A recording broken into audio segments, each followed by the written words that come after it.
우리가 단순하게 주가를 보면 주가가 꺾이는데 고점 돌파하고 꺾인단 말이에요. 그러니까 우리가 생각할 때는 전고점을 돌파했기 때문에 시장 추세는 강화될 것으로 생각을 했는데 전고점 돌파가 하락의 신호인 경우가 왕왕 있지 않습니까? 그래서 전고점을 돌파했다. 이제부터는 추격 매수다. 전저점을 돌파했다. 추격 이제 매도다. 이렇게 포지션을 구축을 했는데 의외로 반대의 방향으로 시장이 움직이죠. 이런 것이 우리가 트랩, 불스 트랩 혹은 뭐 예를 들어 베어 트랩에서 약세 강세 트랩이지만 이 약세 강세의 트랩을 캐치할 수 있는 지표가 볼린저 밴드. 박스 움직여서 돌파하고 이 지점이 돌파 지점이란 말이에요. 이런 경우가 무수히 많죠. 또 돌파 이건 더 케이스가 더 많죠. 이러한 현상들 왜 이런 강세 트랩이 불스 트랩이 생길까? 그러면은 설명을 이렇게 합니다. 시장을 속이기 위해서 속이기 위해서라기보다는 이 매매 시세에서 매수자와 매도자의 균형을 이루기 위해서 이런 절차가 필요한데 떨어질 때도 밑으로 떨어지는 듯해서 올라간단 말이에요. 그럼 이 트랩이 진짜 돌파냐 트랩이냐를 어떤 것으로 알 수 있느냐 이것을 볼린저 밴드를 가지고 읽어내자 이거지.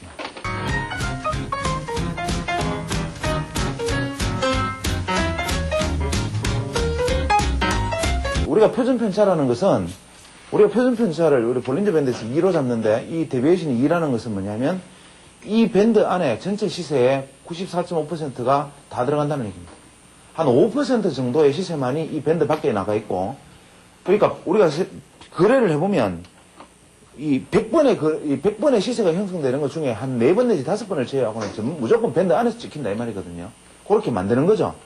그런데 돌파하는 국면에서는 100번 중에 5번 정도, 50번 정도의 거래는 밴드 밖에 찍혀버려요.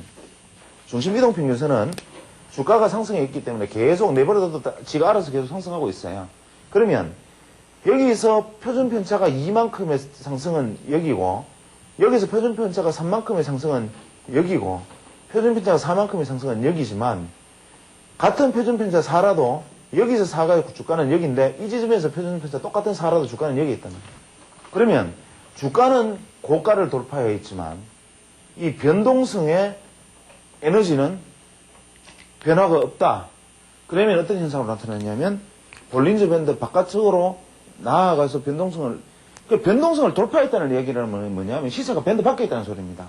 그러니까 평균 내재 변동성을 바깥쪽으로 돌파해 있다는 얘기는 돌파한다는 얘기는 시세가 밴드 밖으로 나가면서 고가를 형성하는 거죠.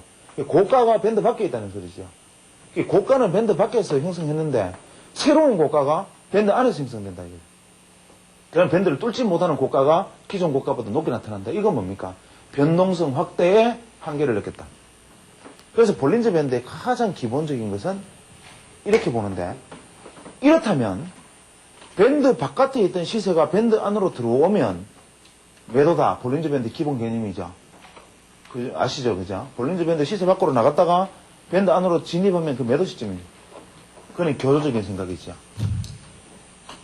이 개념에서 놓고 생각하면 시세가 밴드 밖에 나갔다가 시세가 밴드 밖으로 다시 나가면 그것은 강력한 추세 강화의 신호가 되는 것이죠.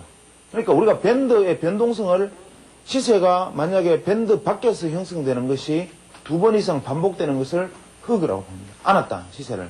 그러니까 우리 밴드 바깥쪽에서 팔을 2개를 딱 꺼내서 안으면 밑에 하나 위에 하나 밴드를 뚫고 나가잖아요. 이런 개념들은 만약에 시세를 밴드 바깥쪽에서 형성하는 것이 늘어나면 강력한 추세가 앞으로도 이어질 것이고 만약에 밴드가 안쪽으로 들어와서 고점이 형성되면은 이제는 또 다시 치고 나가기보다는 이제는 최소한 다시 밴드의 하락이다 하는 말은 틀렸겠지만 밴드의 수렴 과정을 이제는 거쳐야만 한다. 최소한 변동성이 계속 축소되는 과정으로 진행할 것이다. 지속적으로 주가가 오를 수 있습니다. 그 상황에서도. 상승 기준으로 보면 계속 주가가 오를 수 있어요. 뭐 이렇게 횡보 하는 듯 하다가 또 고점 갱신하고 또 고점 갱신. 이럴 때는 보면은 우리가 이런 얘기를 합니다. 뭐 선물 지수가 또 연일 고점을 갱신하고 이제 뭐 100포인트를 돌파하고 또 뭐 선물 지수가 뭐 지난 52주 평균보다 뭐 코스피 200이 얼마 이상 올라 있고 이런 얘기를 하면 사람들은 계속 주가가 상승하는 것으로 착각을 하고 있죠. 그렇지만 이러한 상승은 실제로 시세는 상승하고 있지만 시장의 에너지는 떨어지고 있는 거예요.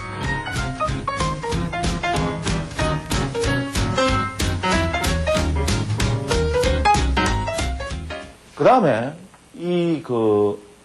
답슨이라는 사람이 이제 이 볼린저 밴드를 연구를 많이 했는데 이 사람은 사이트까지 운영합니다. 이 사람이 볼린저 밴드, 이 프링도 같은 생각이긴 하지만 가장 적합한 보조지표는 RSI다.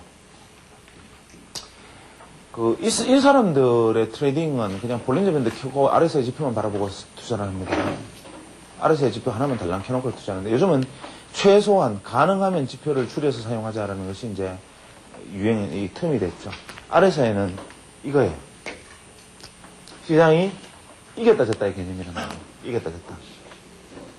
그래서 RSI는 기본적으로 우리가 힘의 세기의 평균을 보통 우리가 한 50 정도로 보고 좌우로 한 40에서 60포인트 정도를 폭을 에너지가 없는 구간이라고 생각하고 위쪽을 과열, 이쪽을 침체라고 보지만 이 RSI 지표에서 가장 중요한 핵심은 이 40에서 60포인트가 지지선과 저항선입니다. 우리가 RSI 지표를 활용할 때 가장 중요한 것은 뭐냐면 절대로 봐서 안 되는 게 RSI는 과열이다, 침체다의 기준으로 보면 안 됩니다. 주가는 침체권에 접어들어야 극단적인 행동이 나옵니다. 그래서 실제로 시세의 가장 큰 분출은 모두가 과열이라고 생각되었을 때 나타나는 것이고 모두가 침체라고 생각되었을 때 흐를찌르는 시세가 나타나는 거죠. 그래서 우리가 여기서 보는 것은 볼린저 밴드와 이놈을 매치해서 딱 바라보면요. 주가가 이렇게 와서 이런 식의 흐름을 보이면 과열입니다. RSI가. 지지받고 RSI가 펠링을 해서 여기서 지지받고 돌파하는 순간은 볼린저 밴드 돌파해버립니다. 사실 우리가 보조지표의 활용이라는 것이 안 되는 제일 큰 이유는 그대로 갖다 적용하기 때문에 안 됩니다. 보조지표 활용의 성공은 열쇠는 어디에 있느냐면 바로 시세에 따라서 내가 그것을 적합하게 적용하는 구간을 찾아내는 것, 그 다음에 그것을 잣대의 길이와 속도를 내가 조절하는 능력, 여기에 달려있기 때문에 지표를 탓하지 말고 자기를 탓해야 됩니다.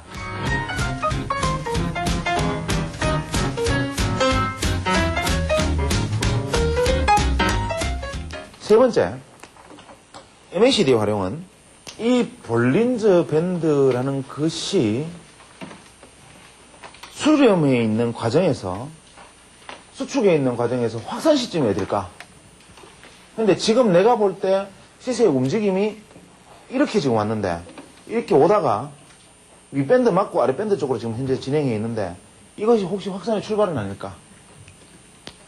확 내려가 버리면 시세 따라가기 어려우니까.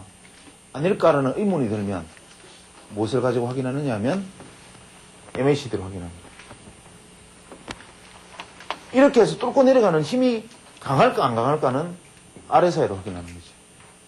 MACD는 설정값이 알파와 오메가고 이것의 그냥 모든 것이고 이게 바로 MACD의 신입니다. 그냥 설정값이 제대로 되어 있지 않으면 MACD는 아무런 의미가 없는데 그러면 설정값을 어떻게 하면 됩니까? 라고 묻는 건 우문입니다.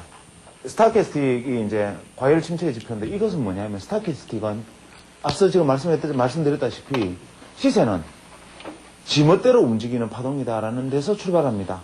그러니까 이 모든 것들이 우리가 시세는 변동성이라는 것이 안고 있고 수렴과 확산을 하고 그것은 에너지를 가지고 있는데 에너지의 방향성이 멋대로인 것처럼 보이지만 사실은 방향성의 추세를 가지고 있다. 한마디로 다 정리합니다. 이걸로. 그러니까 우리가 소위 말하는 주식에서 시세를 설명하는 이야기입니다. 이게.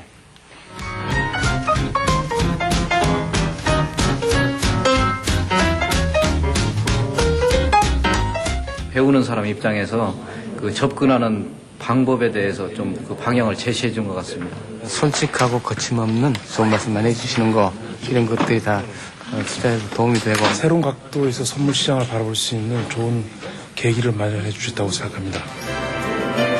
지금 이 순간에도 시장은 끊임없이 변하고 있다. 그리고 투자자들은 그 변화 속에서 살아남기 위해 오늘도 고민하고 있다. 투자자들의 홀로서기를 위한 노력과 그것을 위한 시골이사의 아주 특별한 메시지. 시골이사 고고 다음 주를 기대하세요.